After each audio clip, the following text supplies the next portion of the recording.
Vidéo spéciale féministe. Aujourd'hui, on va regarder des féministes qui veulent le beurre et l'argent du beurre, qui ont des exigences stratosphériques et qui se plaignent.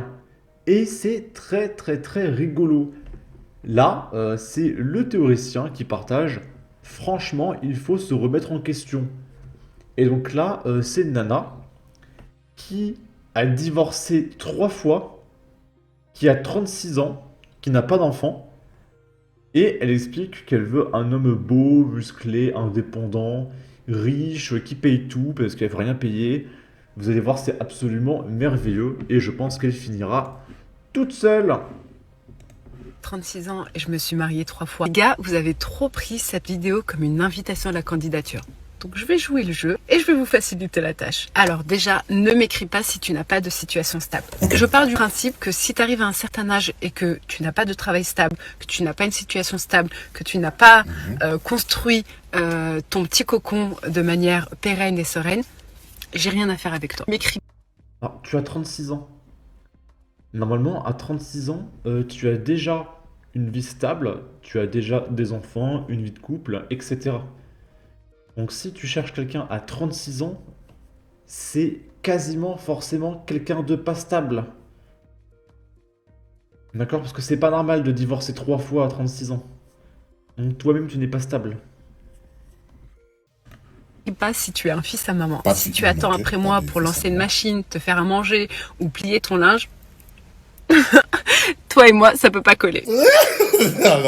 Ensuite, ne m'écris pas si pour toi les dépenses c'est 50-50. Pas de 50-50. Alors ça fait peut-être vieille école, mais j'aime bien l'idée, j'aime bien le concept et je veux rester de la vieille école. Bah écoutez Karima, si je résume bien, donc vous avez donc 36 ans, vous avez divorcé 3 fois, ce qui fait une moyenne d'un divorce chaque 9 ans à peu près, donc ça veut dire...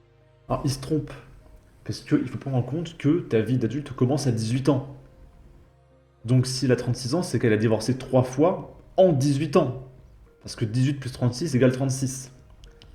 Donc elle divorce environ tous les 6 ans. Donc en gros, tu peux estimer ta relation avec cette femme à 6 ans. Et tu n'auras pas d'enfant. Parce que à 36 ans... À 36 ans, tu peux avoir des enfants. Mais si t'attends 4-5 ans, c'est mort. Dire que si je mets en relation avec vous, je serai donc votre 4e mari et on devrait divorcer d'ici 2033. Si mes calculs sont bons, vous dites aussi vouloir d'un homme stable. Bien évidemment, je vous comprends. Malgré le fait d'avoir divorcé 3 fois, cela ne fait pas de vous une femme instable. Cela peut arriver à n'importe quelle femme, on est bien d'accord, de divorcer 1 fois, 2 fois, 3 fois, peut-être 4 fois avec moi, qui sait. Croisons le doigt, croisons le doigt. Vous dites aussi être de la vieille école. Vous ne voulez pas faire du 50-50, chose qui est de la nouvelle école. Vous voulez la vieille école. Mais la vieille école, en fait, c'était l'homme qui payait tout et la femme qui faisait tout à la maison. Mais ça, vous ne voulez pas faire. Pas de ménage, pas plier le linge de votre mari, pas de 50-50. En fait, t'as des féministes qui ne veulent plus faire le ménage, être femme au foyer, etc. Mais par contre, le féminisme qui te dit oui, il faut faire 50-50, là non. Là, j'aime pas trop ce féminisme-là. Donc ce qu'on va faire, c'est que juste, je fais plus rien, et toi tu payes tout. Alors ça marche pas comme ça. C'est soit t'es féministe et tu fais tout 50-50, soit tu es de la vieille école, et ok le mari paye tout, mais tu fais tout à la maison. Mais il n'y a pas de je fais absolument rien et tu payes tout. Ça n'existe pas. Ça marche pas comme ça la vie. Bien sûr. Écoutez, Karima, votre offre me semble tout à fait correcte et sûre. En tout cas, je ne vois aucune faille. Je serais donc ravi d'être votre nouveau mari. Enchanté, Glory. Et du coup, j'ai cherché ce monsieur là. C'est écrit là TikTok @encoreglory1. Et je suis allé le chercher. Et là, il a fait un TikTok.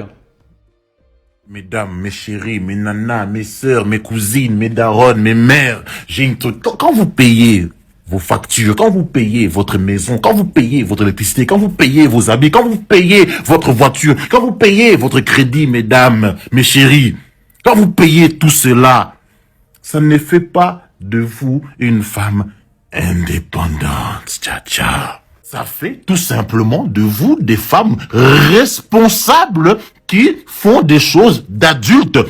Ma sœur, t'as 27, 28, 30, 32 ans, tu payes ta propre maison, tu payes ta voiture, tu payes tout comme une adulte. C'est pas pour autant que tu es indépendante. Donc, depuis que les Beyoncé, ils ont chanté là-bas, The shoes on my feet are body, the clothes I'm wearing are body, all the women independent. Non, non, non. Tu es responsable. Tu n'es pas indépendante. Et c'est pas parce qu'il y a pas un homme à tes côtés que ça fait de toi une femme indépendante. S'il n'y a pas d'homme à tes côtés, tu n'es pas indépendante, ma chérie. Tu es célibataire. Il y a pas, pourquoi ce mot célibataire est tellement devenu péjoratif? Tu es célibataire, une femme célibataire responsable. Dis-le, célibataire responsable. Oh, j'ai ma propre société. Qu'est-ce que tu vends dans ta société? Je vends des perruques. Wig by me. Oh, tu as combien d'employés? 0 employés. Donc, tu es juste responsable, pas indépendante, ma chérie. Mesdames, mes chéris, mes nanas. Voilà, donc en fait, cette femme, c'est une féministe indépendante, c'est ce qu'elle croit, mais en fait, c'est un enfant qui ne veut aucune responsabilité, qui ne veut rien payer. En fait, elle veut un papa. Elle veut un papa, d'accord? Et du coup, dans le même délire que cette femme, qui se dit féministe, mais qui veut qu'on lui paye tout et qu'elle ne fasse rien, il y a celle-là. C'est Idiot du village qui relaye, c'est le roi, ce mec sérieux MDR. Et donc là, c'est une féministe qui est à un date, donc c'est pas son copain ou son mari, hein, c'est un date. Et elle dit, je suis choquée, il veut pas me payer à manger. Donc en fait, elle est allée à un date sans argent, et elle s'attendait à ce que le mec paye tout. Et le mec, il lui a mis, comment dire, un mur de réalité face à la figure. Et c'est absolument merveilleux.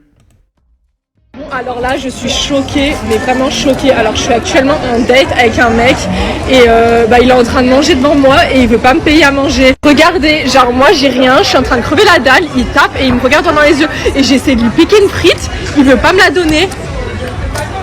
Tu veux manger? T'as pas honte? Tu veux manger? Oui, je veux manger. Demande à tes abonnés 1000 de te payer. Mais ça se fait grave pas, c'est pas galant ce que tu fais. Mais y a pas de garantie. Mais regarde, je mange devant toi en fait. Et tu te prends pour qui? Tu m'as invité et tu veux pas me payer à manger? C'est vachement bon, hein. Le mec s'en bat les couilles, hein.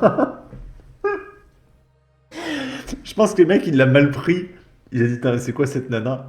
Et du coup, il la nargue parce qu'à mon avis, il est en colère, mais il reste calme, tu vois, donc il la provoque un petit peu. C'est génial. Manger. Franchement, c'est trop bon. T'es vraiment un bâtard. Bon, alors là, je suis... Ok, c'est merveilleux. C'est absolument fantastique. Alors, l'égalité, c'est que quand ça vous arrange, en fait. Et il a raison. Il sauve l'honneur des hommes. Ouais, bon, mise en scène à 100%, quoi. Bon, ça, on n'en sait rien. Le roi des rats, peut-être. Qu'on lui fasse une statue SVP.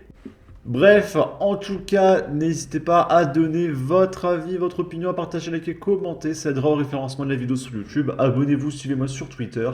Et à la prochaine pour de futures vidéos. Ciao!